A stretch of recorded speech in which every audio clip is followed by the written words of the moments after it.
Bienvenue dans Impulsion numérique, le podcast présenté par le groupe Cardol qui déclenche vos projets digitaux.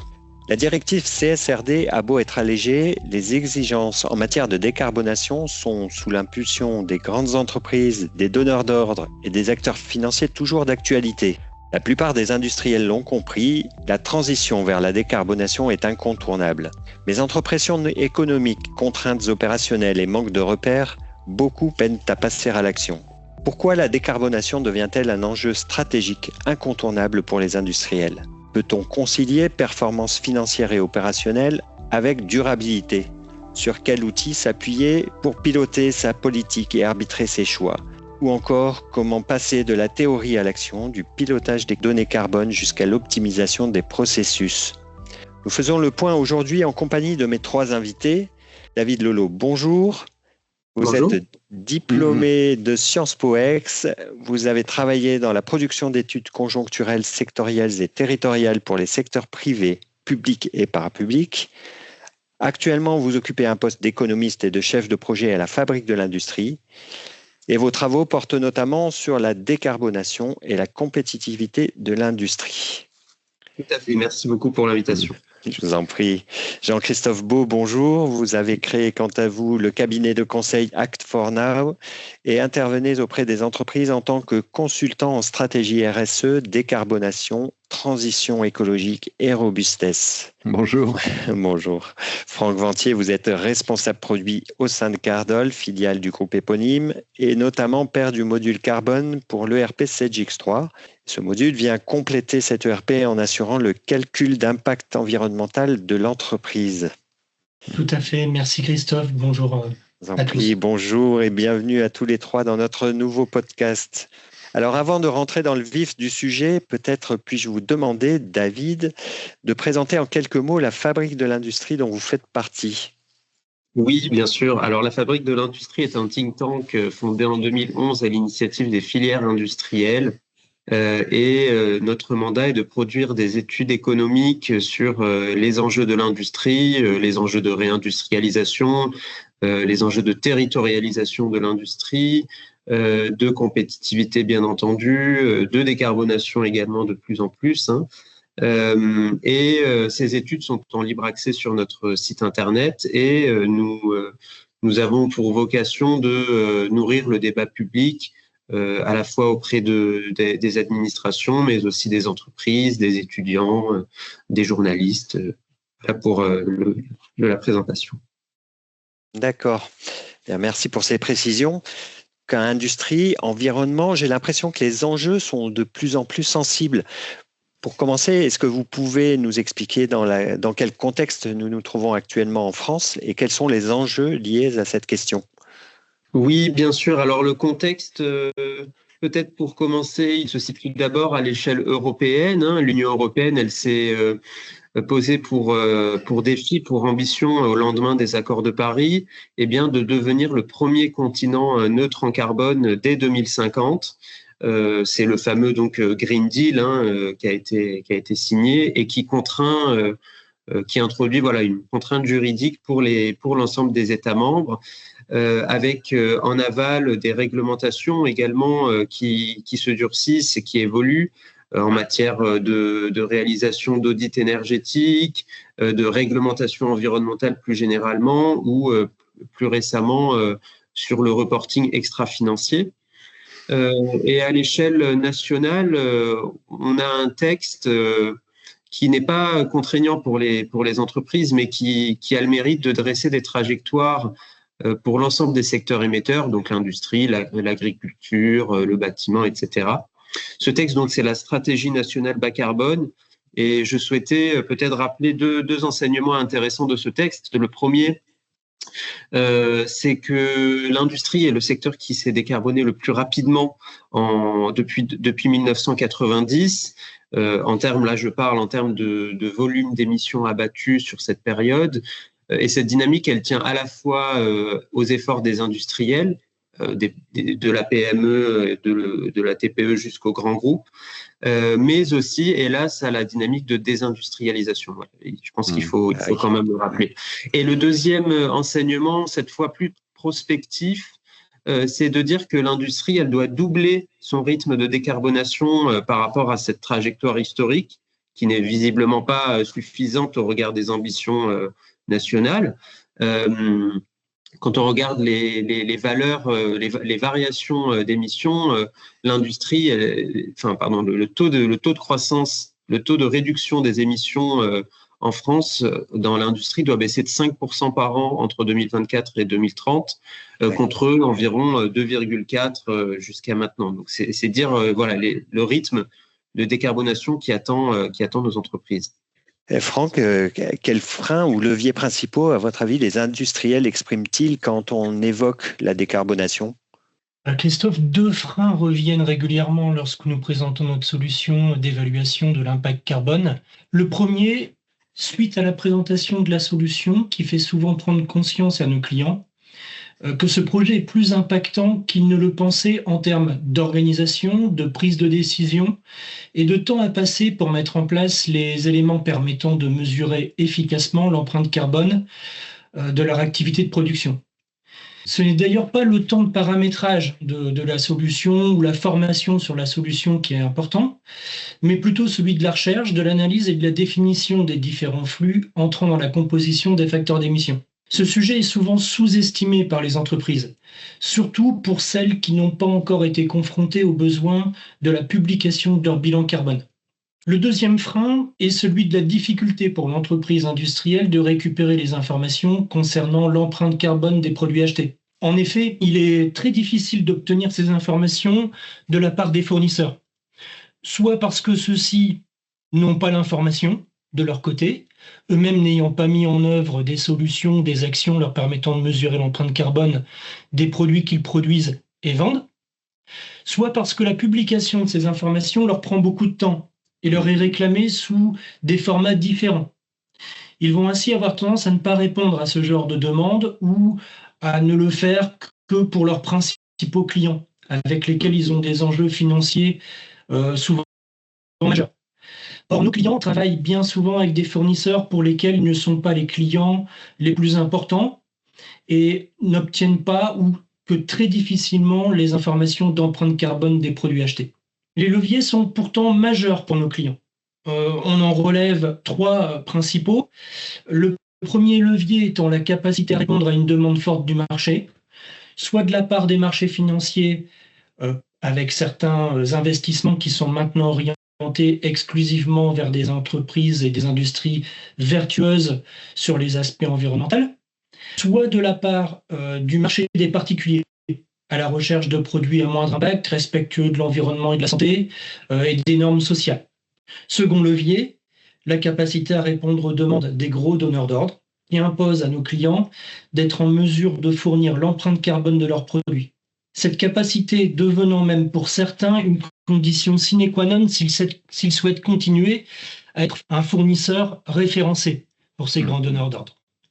Et enfin, le troisième levier, la volonté de l'entreprise à entrer dans une logique d'activité durable.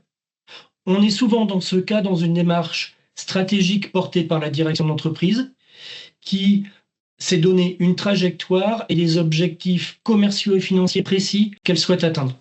Ok, David, on parle de levier, de frein. Est-ce que vous êtes d'accord avec cette analyse et est-ce que vous pouvez la compléter avec le recul que vous avez de votre côté ? Oui, tout à fait. Alors, je suis en phase avec, bien sûr, ce qui vient d'être dit.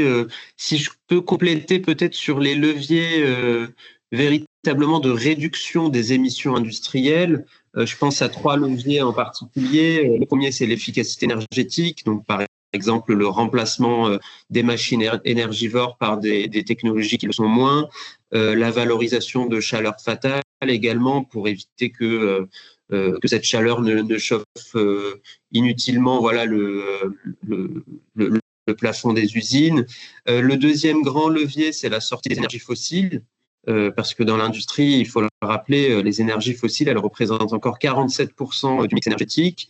Et cette sortie des énergies fossiles, elle se fait au profit d'énergies bas carbone, comme l'électricité, on pourra y revenir, mais aussi l'hydrogène, la biomasse, les déchets. Et le troisième levier, c'est celui du verdissement des procédés industriels. Donc là, on est sur un levier plutôt qui va concerner les industries lourdes, avec le remplacement de matières carbonées par des matières décarbonées, l'hydrogène, notamment les matières recyclées également. Et à défaut, dans cette dynamique de verdissement des procédés, la mise en place de technologies de captage de CO2 lorsque les émissions sont difficilement abattables. Et ensuite, sur les freins, en tout cas, les freins que nous remontent les industriels, lorsqu'on les interroge, il y en a plusieurs, bien entendu. Il y a des freins financiers, puisque la décarbonation nécessite des investissements qui se chiffrent à plusieurs milliards à l'échelle de toute l'industrie française. Il y a des freins énergétiques également, au regard des prix des énergies, des prix notamment de l'électricité. Les industriels sont en attente de prix compétitifs de l'électricité pour s'électrifier. Des freins économiques, il faut que le marché puisse valoriser les productions décarbonées. Et enfin, voilà, des freins technologiques également, puisque une partie des émissions repose sur des technologies qui sont nouvelles, qui sont inédites et qui sont en train d'être mises en place, mais de façon relativement lente. Merci. Mais il semble qu'une entreprise soit impactée à plusieurs niveaux. Son emprise à elle et celle de chacun de ses produits. Jean-Christophe, comment faire le distinguo entre le bilan carbone d'une entreprise et puis celui d'un produit ou d'un lot de produits? Oui, tout à fait. C'est-à-dire que l'entreprise, elle doit à la fois piloter sa stratégie globale de réduction de ses émissions et donc les mesurer année après année. En, si possible, visant une neutralité carbone vers 2040-2050. En tout cas, c'est ce que les grands donneurs d'ordre, les grands groupes ont fait. Donc ça, c'est le bilan carbone au niveau de l'entreprise. On attend bilan carbone, c'est à la fois je recense, je qualifie et je mets en place un plan d'action. Et ensuite, il y a à l'autre niveau, et qui est attendu aussi par des donneurs d'ordre, c'est au niveau du produit lui-même. Puisque c'est ce que disait aussi Franck, quand une entreprise cliente doit elle-même faire son bilan carbone et calculer l'empreinte carbone de ses services ou de ses produits, il faut qu'elle intègre les émissions de ses fournisseurs, enfin en tout cas des produits qu'elle intègre dans son offre. Et donc là, on va demander aux entreprises de calculer l'empreinte carbone produit, le product carbon footprint, ce qui est proche, ce qui revient aussi à faire des analyses de cycle de vie, puisque il faut à la fois calculer l'empreinte du produit entre les matériaux et la production elle-même, mais ça peut aussi aller jusqu'à calculer les émissions durant l'utilisation du produit. D'où l'idée de réaliser des produits qui soient éco-conçus pour consommer le moins possible durant leur utilisation et ensuite aussi sur leur recyclage. Voilà. Et du coup, là, il y a tout un ensemble de faisceaux d'attentes, alors soit réglementaires, soit attendus par les donneurs d'ordre, de donner ces éléments au niveau du produit. Alors ça peut être dans la construction, qui est un des secteurs qui est en pointe, d'avoir une fiche de déclaration environnementale et sociale pour chaque produit. C'est déjà demandé. Ça va être, c'est aussi ces déclarations environnementales produits qui sont en train d'arriver et qui vont se répercuter dans les différents secteurs. Alors, en priorité, tout ce qui est métallurgie, plasturgie, chimie, le textile aussi, l'agroalimentaire, la cosmétique, voilà. Et donc, il y a tout un ensemble de secteurs qui progressivement les entreprises devront faire ces calculs, non seulement au niveau de l'entreprise, mais aussi au niveau du produit, et avec une récurrence, alors soit réglementaire au niveau de 2-3 ans, mais plus l'entreprise s'améliore, plus il y a l'intérêt de refaire les calculs au niveau du produit, puisque ça permettra à ce produit d'être mieux disant, puisque ça entre maintenant dans les cahiers des charges aussi des acheteurs, de vouloir acheter, d'avoir des fournisseurs qui soient les mieux disants en termes d'environnement, carbone, sur leurs produits, bien sûr, tout en respectant les logiques coûts. Voilà, et c'est cette tension que David aussi a exprimée, voilà, comment à la fois bien décarboner, être bien positionné en termes de baisse des émissions, tout en restant positionné correctement en termes économiques, en termes de coût du produit. Je comprends qu'il faut donc se saisir du sujet, mais aussi mesurer, piloter, arbitrer, c'est pas forcément simple. Comment est-ce qu'on peut procéder? Sur quel outil on peut s'appuyer? Franck, il semble que l'ERP soit l'une des solutions les plus pertinentes pour ça. Pourquoi?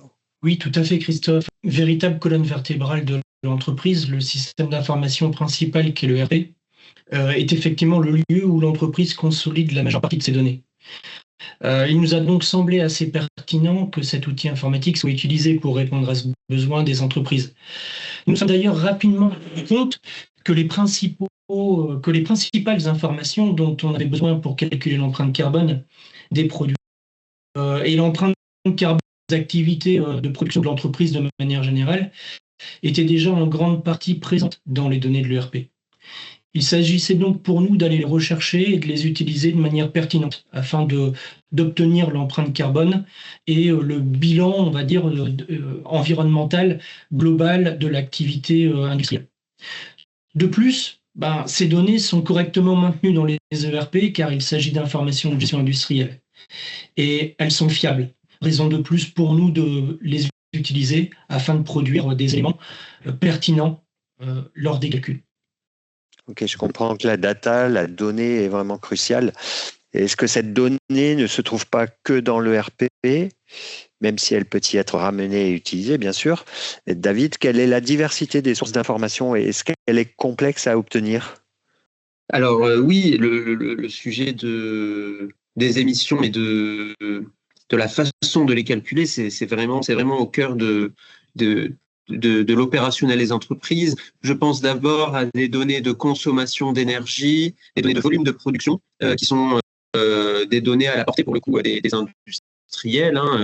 Ce sont des informations que généralement les entreprises ont apportées. Il faut également des données de facteurs d'émission, parce que il faut pour qu'on puisse ensuite déduire le volume d'émissions. Et encore là, ce sont uniquement les données de scope 1, c'est-à-dire des émissions directes qui sont émises au cœur des murs de l'entreprise. Mais pour avoir une véritable approche de chiffrage de l'empreinte carbone, il faut également intégrer les émissions indirectes et les émissions indirectes d'abord de scope 2, c'est-à-dire les émissions qui sont liées à la consommation d'électricité du réseau. Et à ce titre, je me permets d'ouvrir une petite parenthèse. En France, on bénéficie d'une énergie qui est massivement décarbonée, mais ce n'est pas le cas d'autres pays, et notamment en Allemagne, où lorsqu'on calcule l'intensité carbone de l'industrie, on se rend bien compte que l'intégration de ce fameux scope 2 a tendance à inverser le diagnostic. Donc des émissions indirectes également sur l'ensemble de la chaîne de valeur, où par exemple on va intégrer les émissions liées à la fabrication des intrants, les émissions liées au transport, au déplacement des salariés également, et en aval les émissions liées au traitement des déchets et à la gestion des systèmes d'information. Donc voilà, on est vraiment sur l'informatique. Donc c'est dire que ces émissions indirectes, elles sont importantes. Pour autant, et là pour répondre aussi à votre question, c'est le scope, le pan des émissions industrielles qui est le plus difficile à chiffrer. En interne, ça demande de solliciter l'ensemble des directions de l'entreprise, direction achat, mais aussi direction informatique ou commerciale. Et à l'externe, il faut embarquer l'ensemble des partenaires, ce qui n'est pas toujours facile, surtout lorsqu'on s'approvisionne auprès de fournisseurs basés à l'étranger, hors Europe, où voilà, les injonctions environnementales sont peut-être moins fortes. D'où l'utilité, effectivement, d'avoir un outil informatique pour aider les directions RSE dans leur démarche. Ouais, de ce que je sais, le RP, c'est un outil qui est conçu à la base pour gérer des flux financiers, des flux logistiques, de la production, etc. Jean-Christophe, on peut se demander comment concrètement ça peut devenir un outil de pilotage carbone. Oui, ce qu'on a dit, c'est que le carbone devient un véritable enjeu stratégique et d'enjeu sur l'avenir, puisque les contraintes vont se renforcer. On sait que les entreprises, certaines sont soumises à un coût du carbone qui va également augmenter. Donc, comment est-ce que l'entreprise va récupérer toutes les données qui lui permettent à la fois de bien sûr de faire des rapports sur les émissions qui sont faites, mais également de se projeter dans le temps, de faire des simulations. Voilà. Et toute cette planification stratégique, il faudra qu'elle sera attendue par les parties prenantes externes, notamment les financiers, avec la même rigueur. Ils attendront la même rigueur et la même énergie qui sera mise que pour les données financières. Voilà. Alors du coup, comme en plus on est dans un contexte particulièrement mouvant, pour ajuster régulièrement sa stratégie, rester agile, s'appuyer sur des informations fiables, c'est ce qu'avait dit aussi Franck, des données qui s'actualisent et pas au rythme annuel, mais qu'on peut au moins actualiser sans permanence, en tout cas faire des recalculs, des simulations mensuelles. Ça pose la question vraiment d'utiliser l'ERP, comme socle de données à la fois fiable, robuste, mais aussi traçable et auditable, puisque les entreprises seront soumises à des audits en disant mais est-ce que vos données sont vraiment justes, fiables? Qu'est-ce qui me le garantit? Et là, lorsqu'on dit que les données viennent de l'ERP, avec toute la rigueur qui caractérise la gestion de l'ERP, eh bien c'est beaucoup plus rassurant pour ceux qui devront auditer. Voilà. Et du coup, forcément, les industriels vont se dire bon, c'est quoi les outils que j'ai à disposition? Alors, au début, on peut fonctionner avec des tableurs Excel ou des outils plus manuels, mais dès qu'on doit collecter de façon beaucoup plus fréquente, si on veut éviter le risque d'erreur, forcément, l'ERP est en bonne position. On peut en plus greffer à l'ERP d'autres outils de planification stratégique, ce qu'on appelle aussi les EPM, les outils de gestion de la performance, qui sont vraiment conçus pour pouvoir budgétiser, faire des scénarios d'investissement. Là, on voit par exemple des acteurs qui ont, mettons, une flotte de camions, une flotte de bateaux. Il y a une forte évolution sur les émissions et les technologies. Mais du coup, à quel moment est-ce que je dois investir? Quand est-ce que je dois remplacer ma flotte? Quelles sont les hypothèses de coût du carbone? Quelles sont les hypothèses de coût de l'électricité? Quelles sont toutes ces hypothèses? Eh bien, pour faire tourner tous ces modèles qui permettront d'avoir une prise de décision stratégique plus fondée, à partir de l'ERP qui à ajouter des briques autour est vraiment la base qui permettra d'être le mieux équipé pour prendre les décisions qui s'imposent dans les années à venir. Alors Franck, dans cette perspective, est-ce que vous avez des exemples d'industriels qui ont déjà avancé sur ces sujets? Oui, bien sûr, Christophe. Nous avons avancé sur ces sujets avec différents types de clients d'ailleurs, qui avaient des objectifs bien différents. Ainsi, nous avons travaillé avec un premier client dont les activités de plasturgie sont soumises à des consommations d'énergie importantes et qui se devait de fournir des données d'empreinte carbone de ces produits à ses clients cotés au CAC 40. Ceux-ci ayant eux-mêmes été sollicités par les milieux financiers concernant leur trajectoire de décarbonation. Ce client nous a sollicité il y a 1 an et demi afin de répondre à ces deux problématiques. Premièrement, nous avons été en mesure de lui donner des indications sur les étapes les plus consommatrices d'énergie de son process de fabrication et ainsi lui permettre d'agir sur ces étapes et de réduire les consommations énergétiques. Cela lui a aussi permis de spécialiser certains de ses sites de production en fonction des consommations électriques et du mix énergétique des pays dans lesquels les sites de production étaient installés. Deuxièmement, nous avons calculé l'empreinte environnementale de ces produits. Et ainsi, nous lui avons permis de pouvoir produire et de communiquer des valeurs pertinentes et précises à ses différents clients et de consolider son partenariat avec eux. Les enjeux financiers et commerciaux étaient très importants pour ce client. Un autre client était plus, lui, dans le secteur de la cosmétique. Les besoins émanaient plus de la demande croissante de son marché et de ses clients concernant le respect de l'environnement, les aspects naturels de ses produits, l'éthique, le respect de l'éthique sociale dans la provenance des matières premières utilisées.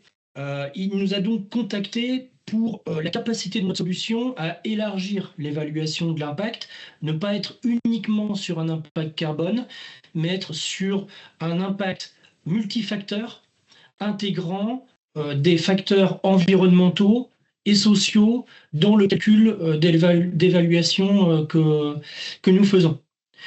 Nous avons ainsi pu produire une cartographie du processus de production et permettre de rassurer les clients avec des informations précises et une traçabilité permettant d'auditer l'origine des calculs, ce qui est hautement demandé par les clients finaux. Et Jean-Christophe, pourquoi utiliser un ERP plutôt que des plateformes spécialisées qui doit être impliqué dans le choix de la solution?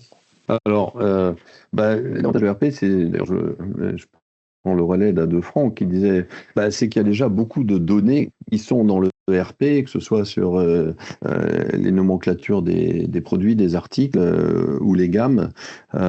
Et du coup, partir de l'ERP, c'est aussi éviter de ressaisir des données, éviter les erreurs, c'est un gain de temps. Voilà. Donc ça permet du coup aussi non seulement d'être plus fiable, mais de faciliter ces calculs, de pouvoir les faire avec une fréquence bien plus élevée, puisque les données sont là et le moteur de calcul peut être là.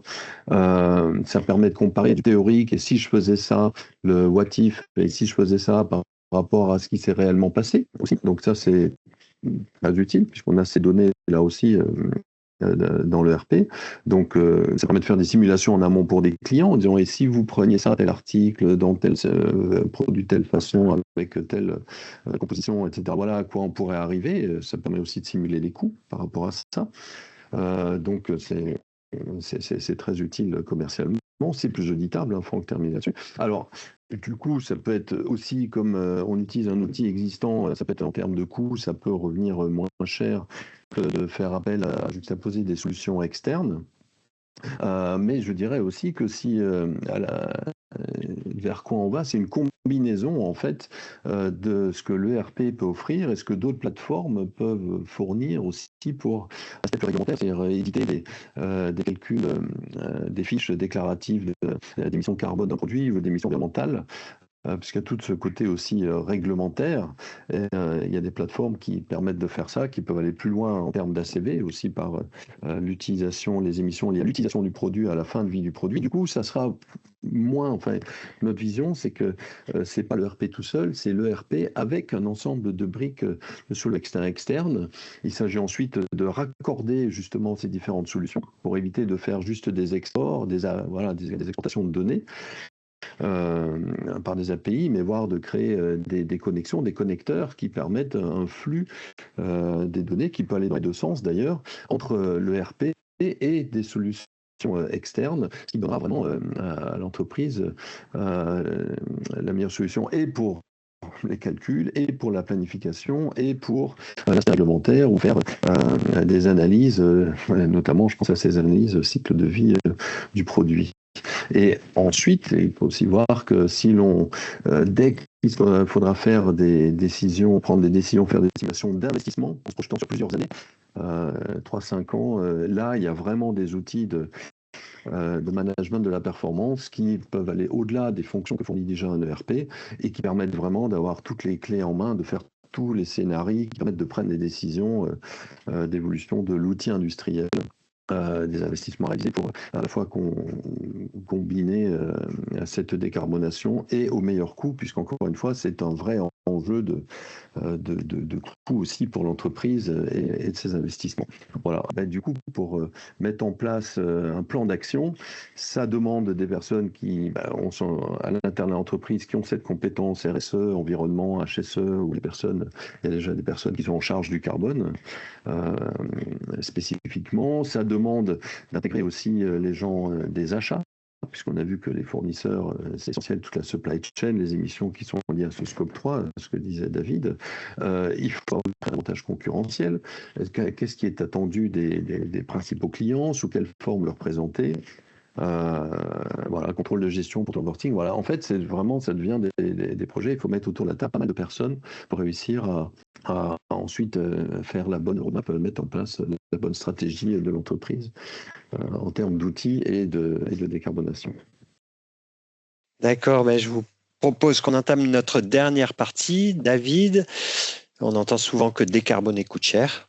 De votre point de vue, comment transformer ce coût en opportunité compétitive en France, mais aussi à l'export? Oui, alors effectivement, décarboner coûte cher, surtout quand on regarde la rentabilité de ces investissements, qui est souvent faible, voire négative. Donc, ce qui fait que jusqu'à maintenant, la décarbonation, ça a surtout été un levier de compétitivité hors prix, c'est-à-dire qui permet aux industriels, aux entreprises de se distinguer de la concurrence par l'intégration de critères environnementaux plus élevés, par une intensité carbone moins élevée, du coup. Cela dit, il faut que, pour accélérer le mouvement, que cette décarbonation, elle serve la compétitivité prix des industriels. Or, jusqu'à maintenant, le marché ne valorise pas beaucoup les productions décarbonées, en tout cas pas suffisamment.